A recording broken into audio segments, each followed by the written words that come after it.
Bonjour à tous, bien-aimés. Je vous invite à une lecture dans 1 Roi chapitre 19. 1 Roi chapitre 19, je donne un peu de contexte avant de lire quelques versets. Élie, le prophète, vient de remporter une bataille extraordinaire. Dieu l'a utilisé d'une façon puissante face au prophète, au prophète Baal, de Baal. Et Élie, se retrouve juste après cela menacé par Jézabel, la femme du roi Akab. Et donc face à la menace de Jézabel, Élie va avoir peur, alors qu'il venait de traverser vraiment un moment glorieux. Il va avoir peur et il va s'enfuir et arriver dans le désert. Et là, dans ce désert, il est seul. Et il nous est dit, donc 1 Roi 19, chapitre 4, il s'enfonça dans le désert. Après avoir marché toute une journée, il s'assit à l'ombre d'un genêt isolé et demanda la mort. C'en est trop, dit-il. Maintenant, Éternel, prends-moi la vie, car je ne vaux pas mieux que mes ancêtres. Il se coucha et s'endormit sous le genêt. Soudain, un ange le toucha et lui dit, lève-toi et mange. Je saute quelques versets et je passe au verset 10. Là-bas, donc à un moment, le Seigneur va appeler Élie et il va le nourrir, il va prendre soin de lui, envoyer un ange pour nourrir Élie. Là-bas, verset 9, il entra dans la grotte et y passa la nuit. Soudain, l'Éternel lui adressa la parole en ces termes. « Que viens-tu faire ici, Élie ?» Il répondit, « J'ai ardemment défendu la cause de l'Éternel, le Dieu des armées célestes. Car les Israélites ont abandonné ton alliance, ils ont renversé tes autels, ils ont massacré tes prophètes. Je suis le seul qui reste, et les voilà qui cherchent à me prendre la vie. » L'Éternel dit, « Sors et tiens-toi sur la montagne devant l'Éternel. » Et voici que l'Éternel passa, devant lui soufflait un vent si violent qu'il fendait les montagnes, fracassait les rochers, mais l'Éternel n'était pas dans l'ouragan. Après l'ouragan, il y eut un tremblement de terre, mais l'Éternel n'était pas dans ce tremblement de terre. Après cela, il y eut un feu, l'Éternel n'était pas dans le feu. Enfin, après le feu, ce fut un bruissement doux et léger. Dès qu'Élie l'entendit, il se couvrit le visage d'un pan de son manteau et sortit se placer à l'entrée de la grotte. Et voici que quelqu'un s'adressa à lui. « Que fais-tu ici, Élie ?» Voilà donc dans ce passage, Élie, on arrive là dans un moment difficile de la vie d'Élie. Voyez ces périodes de nos vies où on a l'impression que rien ne va. À l'intérieur, on ne sait même pas forcément pourquoi, mais on ne se sent pas forcément bien. Et Élie passe par ce moment-là, à tel point qu'il va avoir ces paroles où il va dire « Éternel, prends-moi la vie, car je ne vaux pas mieux que mes ancêtres. » Il est en train de regarder à lui-même. Et là, dans ce désert, isolé, coupé de tous, très certainement que ses idées il a dû ressasser des idées négatives. Il a dû ressasser des mensonges que l'ennemi pouvait lui souffler. Et donc, tout cela a donné un terrain favorable à ce que, il entre quasiment avec des pensées un peu des pensées dépressives, à tel point qu'il va dire, Seigneur, Éternel, prends-moi la vie, car je ne vaux pas mieux que mes ancêtres. Et là, le Seigneur va envoyer un ange pour le nourrir, pour lui apporter de la nourriture. Et faire avec un gâteau, et ça va se produire à 2 reprises. Et Dieu a pris soin d'Élie dans ce moment. Dans ce moment où même les pensées d'Élie étaient embrouillées. Dans ce moment où peut-être tes pensées sont embrouillées. Où tu ne comprends plus ce qui se passe. Même toi, à l'intérieur, tu ne comprends pas ce qui se passe en toi. Et le Seigneur, prend soin de toi. Même si toi, tu veux t'isoler dans un désert. Vous voyez, dans ce désert, Élie était même accompagné d'un serviteur. Et il avait dit au serviteur de partir. Et finalement, Élie s'est retrouvé seul. Mais la réalité, c'est que tu pourras faire, traverser même jusqu'à l'autre bout du monde. Tu ne seras jamais seul. Tu pourras t'isoler, tu pourras t'enfermer. Mais Dieu sera toujours avec toi. Parce que le Saint-Esprit n'est pas arrêté par des murs. Le Saint-Esprit n'est pas arrêté par des conditions géographiques ou autres. Le Saint-Esprit te connaît, il connaît ton cœur. Il est capable de parler à ton cœur. Et donc, que va faire le Seigneur? C'est qu'il va dire à Élie, Élie, monte va jusqu'à la montagne. Et Élie va aller jusqu'à la montagne. Là, il va rentrer dans une grotte. Il va passer la nuit. Et pendant qu'il était là en train de dormir, le Seigneur va parler à Élie. Et lui dit, mais que viens-tu faire ici, Élie? C'est bizarre parce que c'est le Seigneur qui finalement l'avait envoyé là. Et le Seigneur va commencer, Élie va sortir au bord de la grotte. Et au bord de cette grotte, et c'est intéressant, cette image aussi de la grotte.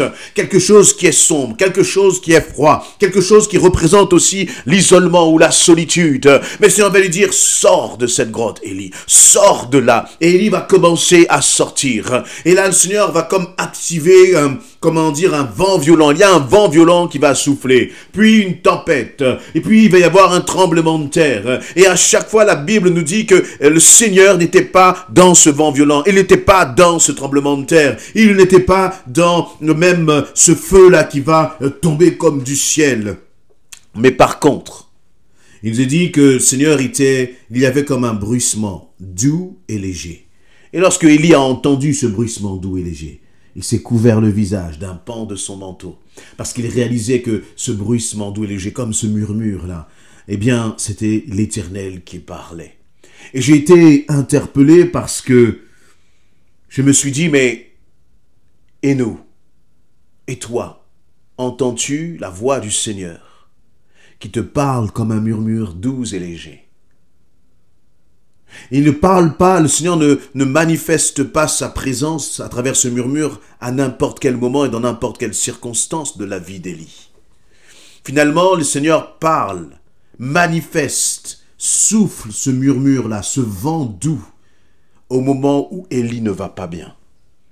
Au moment où justement dans son cœur, il y a comme une tempête intérieure. Au moment où on se dit, mais du point de vue humain, c'est le pire moment presque pour entendre la voix de Dieu, parce que le cœur d'Élie n'est pas disposé. Il y a même comme une sorte, un peu de forme de rébellion dans le cœur d'Élie. Il va ressasser des idées, il va même dire, mais Seigneur, je suis resté moi seul pour te servir. Vous voyez, il va commencer même à cultiver des mensonges à l'ennemi, parce que la réalité, c'est qu'Élie n'était pas le seul prophète qui restait là. Et dans ces moments-là, eh bien, peut-être que toi et moi, nous pouvons avoir tendance à écouter les mensonges de l'ennemi, à ressasser des pensées qui sont fausses, qui sont mensongères, qui nous enfoncent. Mais ce qui est bon, c'est que Dieu n'a pas besoin de crier. Dieu n'a pas besoin d'élever la voix pour se faire entendre à Élie. Et je crois que Dieu peut souffler comme un doux murmure, comme un vent. Mais tu sentiras que c'est le Seigneur qui te parle. Et je crois que dans ces moments-là, le Seigneur ne t'abandonne pas, il ne te délaisse pas. Mais au contraire, que dans ces moments-là, et voyez, le Seigneur n'a pas commencé à faire des reproches à Élie, mais la première chose que le Seigneur a commencé à faire, c'est de connecter avec Élie, de retrouver une intimité avec Élie. Parce que les pensées d'Élie avaient comme coupé cette intimité, comme couper cette proximité avec le Seigneur. Et je crois que dans le moment peut-être que tu traverses, ou lorsque nous traversons des tempêtes, la première chose à faire, ce n'est pas que le problème soit réglé, ce n'est pas que la situation change, mais c'est de regarder où est-ce que nous en sommes dans notre proximité, dans notre intimité avec le Seigneur, et de recoller, de reconnecter avec lui. Et c'est ça ce qui est le plus important. Et lorsque Élie justement a commencé à connecter avec le Seigneur, à travers ce doux murmure, voyez, le Seigneur, premièrement, Élie a été dans cette grotte. Et dans cette grotte, le Seigneur a soufflé. Il a soufflé. Le Seigneur souffle aussi sur ta vie. Est-ce que tu entends son souffle? Est-ce que tu entends le souffle d'amour du Père qui parle à son enfant et qui te parle et qui te dit « Je suis avec toi. Je suis à tes côtés. » Ne baisse pas les bras, n'abandonne pas. N'écoute pas justement ces pensées mensongères, ces pensées d'abattement. Mais écoute-moi, écoute-moi. Je suis avec toi. Dès qu'Élie nous a dit, il a entendu le bruissement doux et léger, ce vent-là doux et léger, il s'est couvert le visage d'un pan de son manteau. Et vous voyez la gloire de Dieu, sa présence. Elle chasse nos mensonges, elle chasse les ténèbres. Et lorsqu'on est dans sa présence, eh bien, personne ne peut tenir, tellement sa présence est glorieuse. Et pourtant, le Seigneur, il nous accueille dans cette divine présence. Et là encore, il va dire, Élie, que fais-tu ici? Et Élie va continuer encore de discuter avec le Seigneur. Mais le Seigneur, dans sa grâce, il ne va pas faire de reproches à Élie. Il va le nourrir, il va prendre soin de lui, il va lui parler, il va reconnecter avec lui. Et c'est comme cela qu'Élie va se relever et va reprendre la route. Alors qu'au début, il disait « Prends ma vie, je ne vaux pas mieux que mes ancêtres », eh bien, le Seigneur lui a dit « Mais moi, je veux encore t'utiliser, je veux encore me servir de toi, je veux encore faire de belles choses à travers ta vie. Et toi, est-ce que tu crois que le Seigneur peut encore t'utiliser? Est-ce que tu crois que le Seigneur peut encore te relever? Même s'il y a eu une période, un moment, un passage un peu à vide, peu importe. Il suffit que tu reconnectes avec le Seigneur. Et le Seigneur, eh bien, va simplement remplir ce vide qui était en toi. Fais-lui pleinement confiance. Et puis, l'idée aussi de cette grotte, c'est aussi l'idée de cette intimité. Peut-être que dans ce que tu traverses, tu as besoin justement de revenir à nouveau dans le lieu secret, de te poser devant le Seigneur. Et simplement, eh bien, finalement, Élie va faire des reproches, il va faire comme des reproches au Seigneur. Mais Élie a parlé cœur à cœur avec Dieu. Il a dit ce qu'il ressentait, il a dit au Seigneur ce qu'il vivait. Et c'est dans ce cœur à cœur. Il n'a pas, vous voyez, parfois on a des expressions toutes faites. Et la réalité, c'est que les expressions que nous utilisons ne reflètent pas la réalité de notre cœur. Ce qui intéresse le Seigneur, ce n'est pas que tu dises simplement « ça va bien par la grâce de Dieu » alors qu'à l'intérieur ça ne va pas. Ce qui intéresse le Seigneur, c'est que tu lui dises comment tu es, comment tu te sens. Et lorsque tu vas commencer finalement à parler avec ton Dieu, par sa présence, il va te couvrir comme il est venu couvrir en fait Élie. Il va te relever, il va te guérir, il va te restaurer. Fais pleinement confiance au Seigneur. Amen.